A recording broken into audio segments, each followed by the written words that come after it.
Hello பட்டுப்பூச்சீஸ். இன்றைக்கி என்னோடய கிச்சன்லேருந்து ஒரு dinner menu potato masala and ஒரு ஸ்நாக் பண்ணியிருக்கேன். அது ரெண்டும் பார்த்துடலாம். இதுக்கு தேவையான பொருட்கள் நான் எடுத்து வச்சுருக்கேன். அஃப்கோர்ஸ் இது தாளிக்க வேண்டிய பொருள். Onion, ginger, tomato 1, 2 green chilli எல்லாமே சின்ன சின்னதாக சாப் பண்ணி வச்சுருக்கேன். இது பார்த்திங்கன்னா கடலை மாவு. இது லாஸ்ட்டில் நம்ம ஆட் பண்ணுவோம் ஒரு 2 ஸ்பூன்ஸ். இப்போது பொட்டேட்டோவை வேக வச்சு மேஷ் பண்ணி வச்சுக்கோங்க. இப்போ பேனில் 2 டேபிள் ஸ்பூன் ஆஃப் ஆயில் ஊற்றி நல்லா ஹீட் ஆகிற வரைக்கும் we need to wait. ஆக்சுவலாக இது ஹோட்டல் ஸ்டைல் பூரி மசாலா. ஹோட்டல்லலாம் இந்த மாதிரி தான் பூரி மசாலா பண்ணித்தராங்க. இதில் ஒரு மெஸ்ஸில் வேலை பார்க்குற அக்கா மூலமாக இது நான் கற்றுக்கிட்டேன். யூ கேன் ட்ரை, நல்லாயிருக்கும், டேஸ்ட்டு பார்த்துடலாம். ஃபஸ்ட்டு எடுத்தோன்னே எண்ணெயில் கடுகு போட்டு வெடிக்க விட்டுடுறேன்.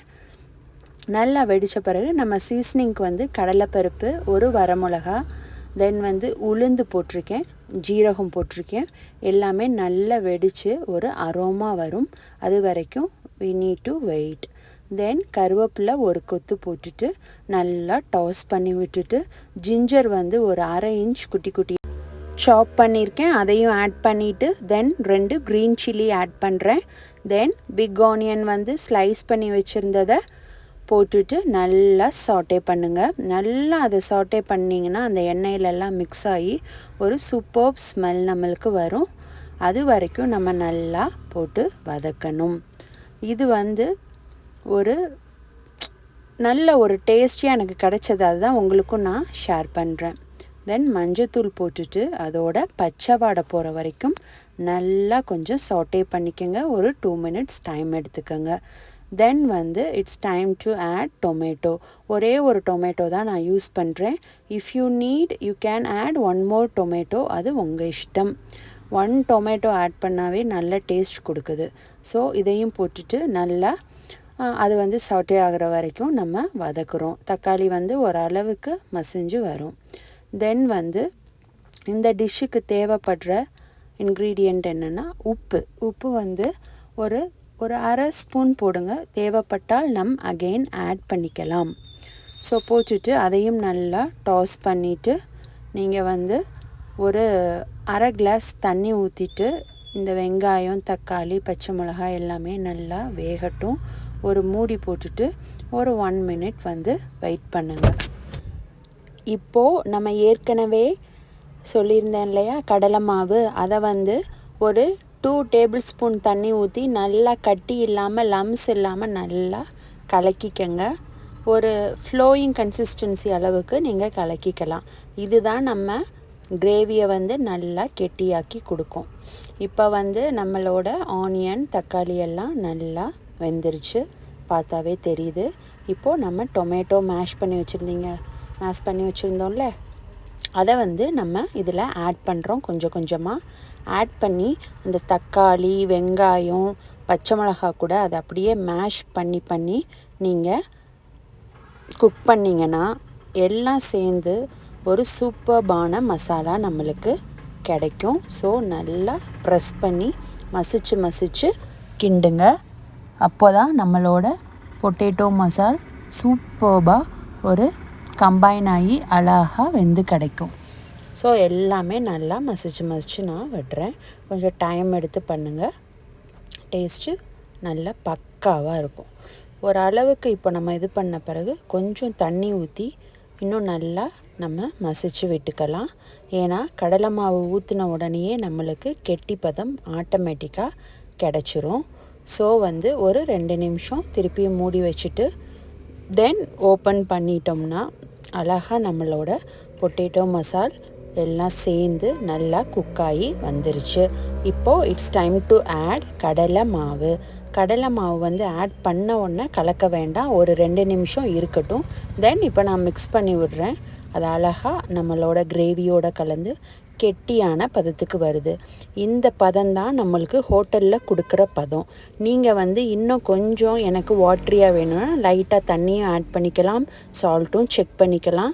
தென் கார்னிஷுக்காக லாஸ்ட்டில் கொரியாண்டர் போட்டுட்டோம்னா நம்ம பொட்டேட்டோ மசால் ரெடி ஆயிடுச்சு. பூரிக்கு ஈவன் சப்பாத்திக்கும் நீங்கள் யூஸ் பண்ணிக்கலாம். சூப்பர்பாக இருக்கும். தேங்க்யூ. கண்டிப்பாக ட்ரை பண்ணி பாருங்கள். நெக்ஸ்ட்டு என்னோட ஒரு ஸ்நாக் மெனு. இது வந்து ஸ்வீட் பொட்டேட்டோ கட்லட் அப்படின்னு சொல்லுவாங்க. சக்கரவள்ளி கிழங்குல ஈஸியாக குயிக்காக பண்ணிடலாம். கிட்ஸுக்கு வீட்டில் இருக்கவங்க எல்லாத்துக்கும் கண்டிப்பாக பிடிக்கும். இது நான் ஃபஸ்ட்டு தடவை ட்ரை பண்ணுறேன். பார்க்கலாமா? ஃபஸ்ட்டு வந்து நம்ம சக்கரவள்ளி கிழங்க பாயில் பண்ணிவிட்டு அதோட தோலை வந்து பீல் ஆஃப் பண்ணிடுங்க. சுத்தமாக அதில் இருக்க தோலை எடுத்துட்டு ஒரு மேஷர் வச்சு இல்லை ஒரு கரண்டி வச்சு ஃபுல்லாக நம்ம மசிச்சு விடணும். ஈவன் கை கூட யூஸ் பண்ணுங்கள். நல்லா வாஷ் பண்ணிவிட்டு கையை வச்சு கூட நல்லா மிக்ஸ் பண்ணலாம். இதில் நாராக வரும், அதை எடுக்கணும்னு இல்லை. நீங்கள் தோல் உரிக்கும் போது எவ்வளோ நார் வருதோ அதை மட்டும் எடுத்தால் போதும். இதெல்லாம் ஜஸ்ட்டு வந்து மேஷ் பண்ணி விட்டுருங்க. கம்ப்ளீட்டாக நல்லா மேஷ் பண்ணணும். எதுவும் அப்படியே கட்டி கட்டியாக இருக்கக்கூடாது. நம்ம விசில் வந்து ஒரு 2 விசில் விட்டாவே நல்லா மசிச்சு எடுத்துடலாம். இப்போ வந்து இது சக்கரவள்ளி கிழங்கு சீசன்னால் கண்டிப்பாக எல்லோரும் ஒரு தடவை இது மாதிரி ட்ரை பண்ணி பாருங்கள். ஜஸ்ட் வேக வச்சு கொடுக்காம இந்த மாதிரி ஒன்ஸ் ட்ரை பண்ணி பார்க்கலாம். ஸோ எல்லா கிழங்கையும் நல்லா நான் கையை வச்சு மசிச்சு விட்றேன்.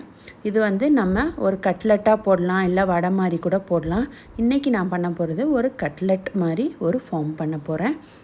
ஸோ ஃபஸ்ட்டு வந்து இதுக்கு நம்ம வந்து சில இன்க்ரீடியன்ட்ஸ் இதோடு சேர்த்து நம்ம மிக்ஸ் பண்ணி தென் வந்து அதை ஒரு கட்லெட் ஷேப்பில் பண்ணிவிட்டு நம்ம ஃப்ரை பண்ணி எடுக்க போகிறோம். அவ்வளோதான். இப்போ இதுக்கு தேவையான பொருட்கள் பார்த்திங்கன்னா, பிக் ஆனியன் வந்து நான் சின்ன சைஸாக இருந்தனால 1 எடுத்து சாப் பண்ணியிருக்கேன். நீங்கள் பெருசாக எடுத்துக்கிட்டிங்கன்னா ஒரு 1/2 போதும் 5 கிழங்குக்கு. ஸோ பெரிய வெங்காயம் வந்து நான் சின்ன சின்னதாக க்யூபாக கட் பண்ணி இதில் ஆட் பண்ணுறேன். தென் ஒரே ஒரு க்ரீன் சில்லி சின்ன சின்னதாக சாப் பண்ணி இதில் ஆட் பண்ணியிருக்கேன். இதுதான் நமக்கு ஒரு ஸ்பைசினஸ் கொண்டு வர போகுது. இப்போ வந்து சில பேர் இதில் கொஞ்சம் கலர் வேணும் அப்படின்னு விரும்பினா நம்ம காஷ்மீரி சில்லி பவுடர் சேர்த்துக்கலாம். நார்மல் சில்லி பவுடர் கொஞ்சம் ஸ்பைசினஸாக இருக்கும். இது வந்து ஜஸ்ட் கலர் மட்டும்தான் கொடுக்கும். ஸோ நான் இங்கே யூஸ் பண்ணுறது காஷ்மீரி சில்லி ஒரு 1/2 ஸ்பூன் மட்டும்தான் ஆட் பண்ணுறேன். ஸோ ஆட் பண்ணிவிட்டு ஜஸ்ட் நல்லா மிக்ஸ் பண்ணிக்கோங்க. தென் அரோமாக்காக நம்ம வந்து ஜீரா பவுடர் ஆட் பண்ணுறோம்.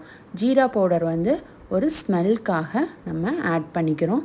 அதையும் போட்டு நல்லா சேர்த்து மசிச்சு எடுத்துக்கோங்க. நல்லா பிசைஞ்சு எடுத்திங்கன்னா தான் அதோட டேஸ்ட் அவுட்ஸ்டாண்டிங்காக நம்மளுக்கு கிடைக்கும். ஸோ நல்லா நம்ம எவ்வளோ தூரம் அழுத்தி ப்ரெஸ் பண்ணி பிசைகிறோமோ அந்த அளவுக்கு டேஸ்ட்டு. இதில் தண்ணி எதுவுமே ஊற்ற வேண்டாம். நல்ல சப்பாத்தி மாதிரி கெட்டியான ஒரு பதத்துக்கு வரணும். ஸோ இந்த மாதிரி வந்த பிறகு நம்ம கையிலையே சின்ன சின்ன உருண்டையாக போட்டு தட்டிக்கலாம். அது ஒரு கட்லெட் ஷேப்பில் வரும். இல்லை உங்களுக்கு ஏற்ற மாதிரி ஒரு கொஞ்சம் நகட்ஸ் மாதிரி எந்த ஷேப் வேணாலும் நீங்கள் தட்டிக்கலாம். நான் இங்கே பண்ண போகிறது ஒரு ரவுண்ட் ஷேப்பான கட்லெட் ஃபார்ம். ஸோ எனக்கு வந்து ஒரு 5 கட்லெட் வர மாதிரி தான் நான் பண்ணியிருந்தேன். கொஞ்சம் பெருசாக பண்ணியிருக்கேன். சின்னதாக வேணும்னா நீங்கள் உங்கள் இஷ்டப்படி பண்ணிக்கலாம். ஸோ 5 இது பண்ணியிருக்கேன். இது வந்து நம்ம பேனில் வந்து டீப் ஃப்ரை பண்ணி எடுக்கலாம். பட் கொஞ்சம் டயட் கான்ஷியஸாக இருக்கவங்க இந்த மாதிரி பேனில் ஆயில் வந்து கொஞ்சம் ட்ராப் பண்ணிவிட்டு, ஈவன் தோசை பேனில் கூட நீங்கள் பண்ணலாம். ஆயில் வந்து நம்ம ஊற்றிட்டு நம்ம பண்ணியிருக்க கட்லெட் எடுத்து அதில் ப்ளேஸ் பண்ணிக்கோங்க. தென் வந்து சிம்மில் வச்சுட்டு ஜஸ்ட் டர்ன் பண்ணி ஒரு கோல்டன் கலர் வர வரைக்கும் வெயிட் பண்ணி நீங்கள் கொஞ்சம் ரோஸ்ட் பண்ணி எடுத்துக்கோங்க. கிறிஸ்பியாகவும் நம்மளுக்கு கிடைக்கும்.